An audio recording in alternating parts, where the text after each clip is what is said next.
esang mane indeko tamenani indeko esang bara indeko tapu dipuang ta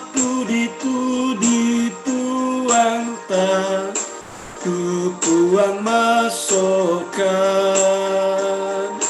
puang tome karimani tontong saya lakonan.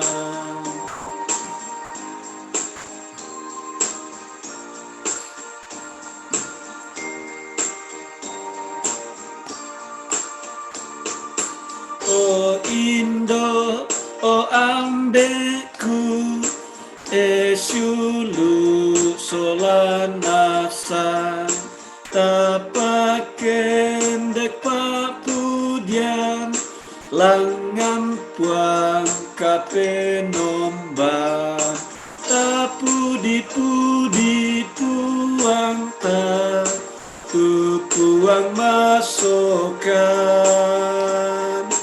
Puang tome karimani tontong saya lakonan. Baiklah Bapak Ibu, sebelum kita belajar kebenaran firman Tuhan, mari kita satu dalam doa, kita berdoa.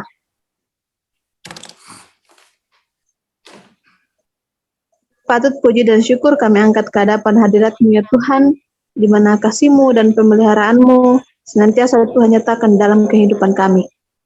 Ya Tuhan, pada malam hari ini, kami jemaat-Mu kembali untuk berkumpul, memuji dan memuliakan nama-Mu. Di dalamnya ya Tuhan, kami akan belajar kebenaran firman-Mu. Berkatilah kami semua ya Tuhan, agar firman-Mu ini boleh kami pahami, terlebih kami praktekkan di dalam kehidupan kami. Kami berdoa untuk hamba-Mu ya Tuhan, Opa Lantang yang akan memberitakan firman-Mu. Tuhan berkatilah agar dapat berkata-kata sesuai dengan kehendak Tuhan, dan firman yang disampaikan boleh tersampaikan dengan baik. Berkatilah Zoom dan jaringan yang kami pergunakan ya Tuhan, agar boleh kami pergunakan dengan baik. Inilah doa dan ungkapan syukur kami, di dalam nama Tuhan Yesus kami datang bersyukur dan berdoa kepadamu, Bapa di dalam surga. Haleluya. Amin. Amin. Firman kita akan dilayani Bapak Penatua Frederick Lantang. Akan mendengarkan firman Tuhan, Para Rasul pasal 20 ayat 17 sampai 24. Baca dulu.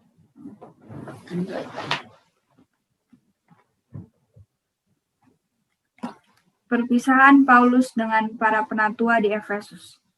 Karena itu ia menyuruh seorang dari Miletus ke Efesus dengan pesan, supaya para penatua jemaat datang ke Miletus. Sesudah mereka datang, berkatalah ia kepada mereka, "Kamu tahu bagaimana aku hidup di antara kamu sejak hari pertama aku tiba di Asia ini. Dengan segala rendah hati aku melayani Tuhan. Dalam pelayanan itu aku banyak mencucurkan air mata dan banyak mengalami pencobaan dari pihak orang Yahudi yang mau membunuh aku.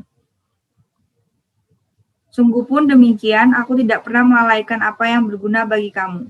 Semua kuberitakan dan kuajarkan kepada kamu, baik di muka umum maupun dalam perkumpulan-perkumpulan di rumah kamu. Aku senantiasa bersaksi kepada orang-orang Yahudi dan orang-orang Yunani, supaya mereka bertobat kepada Allah dan percaya kepada Tuhan kita, Yesus Kristus. Tetapi sekarang, sebagai tawanan roh, aku pergi ke Yerusalem, dan aku tidak tahu apa yang akan terjadi di atas diriku di situ. Selain daripada yang dinyatakan, Roh Kudus dari kota ke kota kepadaku, bahwa penjara dan sengsara menunggu aku. Tetapi aku tidak menghiraukan nyawaku sedikit pun, asal saja aku dapat mencapai garis akhir dan menyelesaikan pelayanan yang ditugaskan oleh Tuhan Yesus kepadaku, untuk memberi kesaksian tentang Injil kasih karunia Allah." Saudara-saudara yang kekasih dalam Kristus Yesus, Paulus memberitakan Injil di Asia Tengah, Asia Kecil, ada yang menyebutnya Asia Kecil dan Asia Tengah. Itu sekitar 3 tahun. Jadi dari Efesus, Makedonia, Troas, Miletus, dan sebagainya. Ketika Paulus setelah membentuk jemaat, tentunya dia akan pergi ke tempat yang lain. Dan di sana dia akan memberitakan Injil lagi. Paulus kita kenal dia sebagai seorang yang pintar, dia sebagai seorang yang terpelajar. Sehingga Paulus ini setiap kali membentuk jemaat, selalu juga membentuk penatua-penatua yang akan menjadi estafet, yang akan menjadi penolong di dalam kehidupan jemaat selanjutnya, membentuk penatua dan diaken-diaken. Seorang yang organisatoris yang bagus, dia seorang yang pintar, dia seorang yang mampu menata satu organisasi dengan baik, sehingga ada majelis dan diaken-diaken. Nah, ketika dia itu sudah memberitakan Injil dan terbentuk jemaat-jemaat, tentunya dia tidak akan bertahan di situ selama-lamanya, tetapi dia akan meninggalkan jemaat itu untuk memberitakan Injil di tempat yang lain. Nah, itulah yang dilakukan oleh Paulus. Tentunya Paulus juga tidak menghendaki terjadinya perpecahan-perpecahan di dalam jemaat itu. Kenapa? Kadang-kadang di dalam jemaat setelah ditinggalkan oleh pemimpinnya yang diidolakan, itu terjadi perpecahan-perpecahan. Bisa terjadi karena kepentingan-kepentingan, apakah itu kepentingan politik, ekonomi, dan sebagainya. Ya maklumlah, di dalam kehidupan manusia selalu diwarnai oleh tingkat kepentingan. Di banyak gereja, orang berlomba-lomba menjadi majelis, orang berlomba-lomba menjadi diaken dan sebagainya, agar dia dihormati. Padahal kalau kita simak lebih jauh, menjadi majelis bukan berarti kita harus dihormati. Tapi di situ justru pengorbanan waktu dan sebagainya. Tetapi di dalam pengorbanan kita ada satu mahkota yang kita akan dapatkan, yaitu keselamatan yang diberikan oleh Yesus Kristus. Jadi di dalam satu komunitas terjadi damai sejahtera. Bahwa di situ orang akan saling membantu, saling menopang, tidak merendahkan satu dengan yang lain. Nah, itulah yang diharapkan oleh Paulus dan itu yang diharapkan oleh Tuhan di dalam kehidupan kita berjemaat. Memang banyak kali hal-hal yang kurang pas. Jadi pemilihan ketua ABCD dilakukan kampanye-kampanye yang justru kita menjadi bertanya, apakah ini pilihan Tuhan atau pilihan kampanye? Jadi ini juga satu hal yang tidak bagus ya menurut saya, karena didahului dengan kampanye-kampanye. Tetapi banyak kali juga orang membenarkan, orang mencoba membenarkan itu. Padahal kalau kita lihat perjalanan Paulus, dia bukan memperoleh apa-apa dari situ. Dia tidak ingin jadi disebut sebagai seorang yang hebat. Dia tidak berharap bahwa dia akan menjadi seorang pemimpin yang akan menjadi apa di dalam satu kerajaan yang lagi berkuasa. Dia bukan mencari itu. Tetapi yang dia inginkan adalah memberitakan kerajaan Allah. Nah, sebagai seorang gembala, sebagai seorang yang pemimpin, dia tidak pernah meninggalkan apa yang sudah ditaburnya. Sama dengan seorang petani, ketika dia menabur benih, dia akan memelihara benih itu sampai dia menghasilkan buah. Nah, itu juga yang dilakukan oleh Paulus.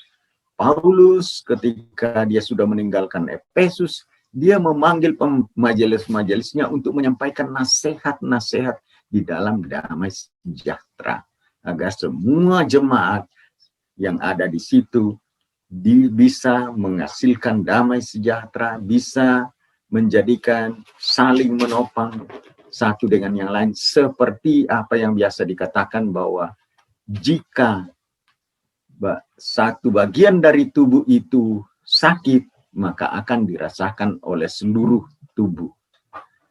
Kita juga berharap bahwa setiap pendeta yang meninggalkan satu jemaat tetap mengontak jemaat itu, menyampaikan harapan-harapan untuk menjadi tetap damai sejahtera, tetap menyatu, dengan tidak meninggalkan jemaat yang sudah pernah ada itu menjadi jemaat yang terbengkalai. Sekalipun di situ juga ada pendeta yang lain, tetapi saling menopang di dalam pelayanan adalah tujuan kita untuk mencapai damai sejahtera. Kaum Bapa sudah memulai dengan main kartu setiap ketemu. Itu termasuk membangun satu komunitas untuk bisa saling membina keakraban satu dengan yang lain, saling memberi input apa yang bisa dilakukan di dalam berjemaat. Saya kira itu, kiranya Tuhan menyertai kita di dalam kehidupan kita. Dan kalau ada tambahan dari Pak Pendeta, kami persilakan. Luar biasa, Maleso. Jadi menangi hal yang menarik yang disampaikan Opa. Membangun persekutuan itu adalah membangun sebuah keluarga. Ya, jadi kata Paulus, aku tidak pernah melalaikan apa yang baik bagi kamu, dan ini menjadi tantangan bagi saya secara pribadi sebagai gembala, dan tentunya majelis gereja dan para pemimpin-pemimpin OIG. Ya, jadi pelayanan yang dipercayakan Tuhan adalah kesempatan bagi kita untuk tidak melalaikan panggilan dari Tuhan, bukan untuk kesempatan jadi yang terbaik di antara yang lain, tetapi kesempatan untuk melayani. Lewat renungan malam ini, bagaimana sungguh-sungguh kita mengembalakan dan tidak lalai dalam setiap panggilan. Tentunya berbicara pengembalaan, sekali lagi dalam konteks yang lebih luas, bukan sekedar tugas pendeta, majelis gereja atau pengurus OIG, tetapi semua yang mengaku percaya kepada Gembala Agung, yaitu Yesus Kristus. Terima kasih Opa, luar biasa. Tuhan memberkati dalam pelayanan juga dalam keluarga.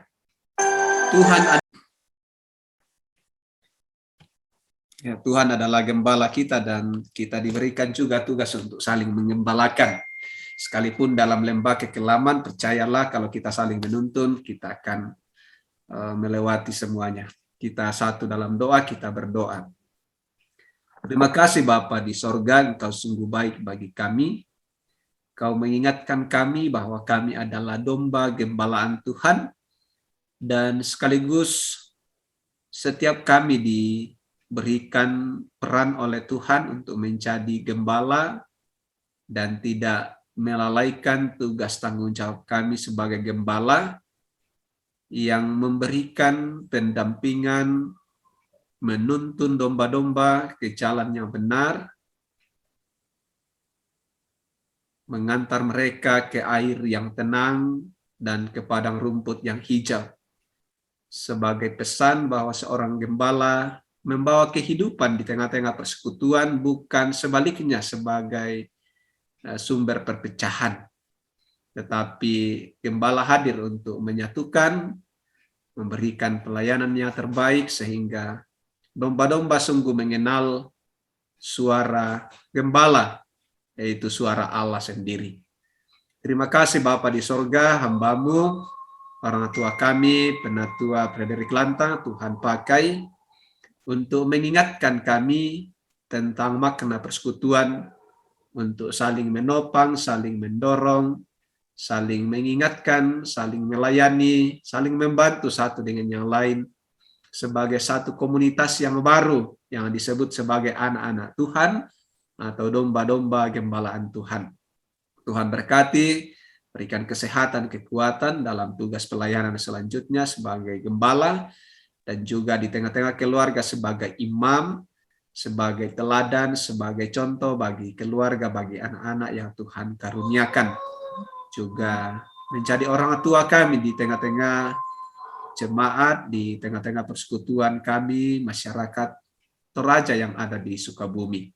Terima kasih Tuhan, biarlah pikiran-pikiran yang baik dalam konteks bergereja, membangun keluarga yang utuh, juga di tengah-tengah komunitas masyarakat, kami sungguh-sungguh menghadirkan wajah Kristus atau kebaikan Allah yang nyata dalam tindakan kami. Terima kasih Tuhan, Engkau berkati dalam keluarga, bersama dengan Oma dalam pergumulan karena sakit, tapi kami bangga, kami bersyukur bahwa Tuhan memberikan semangat dan iman pengharapan itu yang terus menjadi semangat tersendiri untuk menjalani hidup, sekalipun fisik lemah, tetapi pengharapan yang nyata membuatnya menikmati sukacita bersama dengan keluarga dan anak-anak. Kami juga terus mendukung dalam doa untuk orang tua kami, Opa Esar, yang sudah beberapa bulan di kursi roda, tetapi juga kami percaya bahwa imannya akan terus memberikan, menjadi semangat dalam menjalani hidup yang Tuhan masih karuniakan. Dan karena itu Tuhan kami berdoa sehingga Tuhan terus memberkati segala yang dipercayakan, baik lewat makanan, obat-obatan, menjadi saluran kekuatan yang Tuhan nyatakan bagi orang tua kami. Kami berdoa Tuhan untuk keadaan kami saat ini. Kami sungguh dalam kelelahan karena COVID-19. Kami khawatir, kami tidak bisa menyangkali, kami dalam kecemasan, ketakutan, berada dalam duka cita. Banyak keluarga kami yang meninggal karena COVID, dan berbagai hal yang ditimbulkan dari COVID ini. Karena itu Tuhan, kami terus berserah diri kepada Tuhan. Tuhan pelihara kami, Tuhan pelihara jemaat-Mu, berikan kekuatan bagi mereka untuk terus berpengharapan bahwa sekalipun kami berjalan dalam lembah kekelaman, tapi kami punya iman pengharapan Kristus hadir dengan nyata mengembalakan kami melewati semuanya, dan kami yakin percaya bahwa kami akan melewati situasi yang sulit. Dan juga dalam bertahan saat ini, kami mohon Tuhan mengaruniakan kami kesehatan, pikiran yang baik, dan terlebih untuk sikap PK terhadap lingkungan, terhadap keluarga kami yang lain, untuk saling peduli, untuk bersama-sama melewati kesulitan yang kami alami saat ini oleh karena wabah COVID Corona ini. Bapa di sorga, kami mohon Tuhan menolong, memberikan semangat bagi semua keluarga kami. Mungkin di antara kami ada yang kehilangan pekerjaan, penghasilan tidak menentu, tetapi kami percaya bahwa dengan bersama-sama Tuhan menolong kami. Dengan 2 ikan 5 roti, kami percaya Tuhan cukupkan. Dan karena itu Tuhan, kiranya dalam situasi ini kami sungguh-sungguh dimampukan untuk datang berlutut, mengangkat tangan kami untuk menantikan, mengharapkan pertolongan Tuhan. Kami berdoa Tuhan untuk anak-anak kami semua dalam masa pendidikan, masa kecil. Tuhan berkati dalam pertumbuhan, berikan kesehatan, semangat bagi yang berjuang di dalam bangku sekolah, pendidikan, kuliah. Mereka adalah harapan kami, semangat kami di tengah-tengah keluarga dan jemaat. Dan biarlah anak-anak kami sungguh-sungguh memperlengkapi diri dengan baik, menjadi orang-orang yang hebat di tangan Tuhan. Segala kebutuhan mereka dalam proses pendidikan, kuliah, Tuhan cukupkan. Berdoa Tuhan untuk pemerintah kami percaya Tuhan menolong mereka sebagai wakil-wakil Allah di dalam dunia ini. Berikan hikmat bagi mereka untuk mengambil setiap kebijakan, sehingga kebijakannya diambil sungguh-sungguh boleh membawa kami bersama-sama terus menikmati persekutuan sebagai satu negara, satu bangsa. Seluruh kehidupan kami Tuhan, pelayanan kami percaya Tuhan yang menolong kami. Di dalam Kristus Yesus Tuhan kami, Gembala yang agung, kami datang berserah kepada Bapa di sorga. Amin.